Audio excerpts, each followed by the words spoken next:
प्रिय विद्यार्थियों, हम लोग पढ़ेंगे प्रश्नावली 3.2 का सवाल नंबर 3 का चौथा क्वेश्चन है। एक नगर में टैक्सी के भाड़े में एक नियत भाड़े के अतिरिक्त चली गई दूरी पर भाड़ा सम्मिलित किया गया है।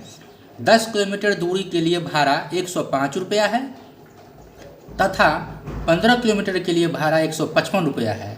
नियत भाड़ा तथा प्रति किलोमीटर भाड़ा क्या है?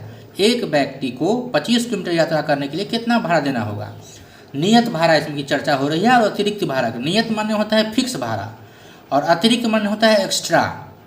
ठीक है, तो सबसे पहले यहाँ लिख लेंगे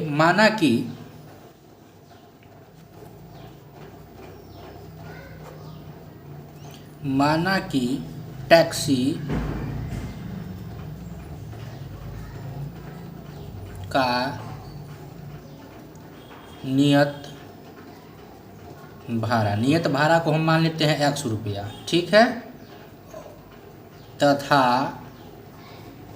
प्रति किलोमीटर अतिरिक्त किराया या भाड़ा इसको मान लेते हैं y रुपया। ठीक है, तो चलते हैं प्रश्न से क्या कहता है। प्रश्न में कहता है एक नगर में टैक्सी के भाड़े में नियत भाड़ा के अतिरिक्त चली गई दूरी के भाड़ा सम्मिलित किया जाता है। 10 किलोमीटर दूरी के लिए 105 रुपया है। 10 किलोमीटर जब दूरी चलता है तो कितना है? 105 रुपया तथा 15 किलोमीटर के लिए भाड़ा 155 रुपया है। ठीक है, तो यहाँ लिख लेंगे नियत भाड़ा कितना है? x, तो लिख लेंगे x प्लस और अतिरिक्त भाड़ा जो है प्रति किलोमीटर जो भाड़ा है कितना है?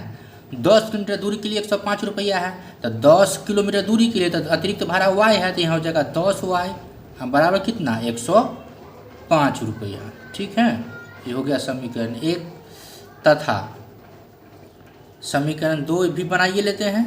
देखिए आगे कहता है 15 किलोमीटर के लिए भाड़ा 155 रुपया है, तो नियत भाड़ा 100 रुपया और जब 15 किलोमीटर जाता है तो 15y हो जाएगा बराबर कितना? तो 155 रुपया। तो ये हो गया समीकरण 2। ठीक है, अब समीकरण 1 को तोड़ेंगे क्योंकि प्रतिस्थापन विधि से सबको हल करना है। तो लिखेंगे समीकरण 1 से समीकरण 1 है x प्लस 10y बराबर 105। इसमें से x निकाल लेंगे तो हो जाएगा 105 और माइनस 10y, तो हो गया समीकरण 3 हो गया। उसी तरह से आप समीकरण 2 को भी तोड़ लेते हैं। लिखेंगे समीकरण 2 से समीकरण 2 कितना है? तो x प्लस 15y बराबर 155 है। इसमें भी x का मान निकालें तो x बराबर हो जाएगा 155, इधर जाएगा तो हो जाएगा माइनस 15y। ये समीकरण हो गया 4। ठीक है, अब समीकरण 4 में समीकरण 3 का मान रख देंगे। लिख देते हैं समीकरण 4 में समीकरण 3 का मान रखने पर। ठीक है, तो समीकरण 4 में समीकरण 3 का मान रखने पर तो समीकरण 4 है कितना? तो समीकरण 4 है x बराबर 155 घटे 15y। अब x के जगह पे समीकरण 3 का मान रख देंगे तो समीकरण 3 में कितना है? 105 घटे 10y, तो यहाँ लिख देंगे 105 घटे 10y बराबर 155 माइनस 15y। इतना हो गया। 105 का और का चिन्ह लगा लेते हैं पीछे। 105 का 105 और 155 को जब इधर हम लाएंगे तो माइनस में आ जाएगा 155 बराबर माइनस 15y, इधर आएगा तो प्लस में हो जाएगा 10y। ठीक है, 105 में से 55 को घटाएंगे तो कितना बचेगा? तो हो जाएगा 50 बराबर इधर हो जाएगा ये 10 में से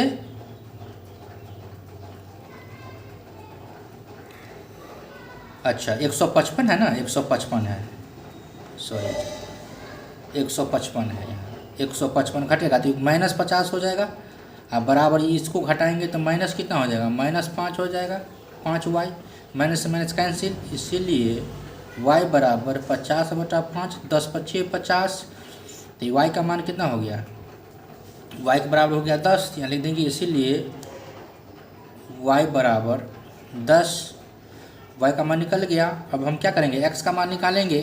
तो x का मान निकालने के लिए समीकरण 1 में मान पुट करना पड़ेगा, या किसी भी समीकरण में मान पुट कर सकते हैं y का। तो लिख देते हैं यहाँ समीकरण 1 में y का मान रखने पर, तो समीकरण 1 है कितना, एक है x प्लस 10y बराबर 105 है ना, x प्लस 10y बराबर 105। अब इसमें जो है मान रख देते हैं 10, y का मान रख देते हैं 10, तो हो जाएगा x प्लस 10 और y का मान है 10, तो गुने 10 बराबर 105। तो x प्लस 10 दाहिने की हो गया 100 बराबर 105। तो इसमें से क्या करेंगे, x निकालेंगे तो हो जाएगा 105, और इधर जाएगा तो माइनस में हो जाएगा 100। तो x बराबर हो गया कितना, x बराबर हो गया 5। x अभी मान निकल गया। जब x का मान निकल गया तो नियत भाड़ा कितना हो गया, 5 रुपया, क्योंकि x माने थे, अतिरिक्त भाड़ा y का मान यानी 10 रुपया हो गया। तो यहाँ एक लाइन लिख देंगे यहाँ, अतः नियत भाड़ा बराबर 5 रुपया तथा अतिरिक्त भाड़ा बराबर 10 रुपया। ये हो गया आंसर, ठीक है।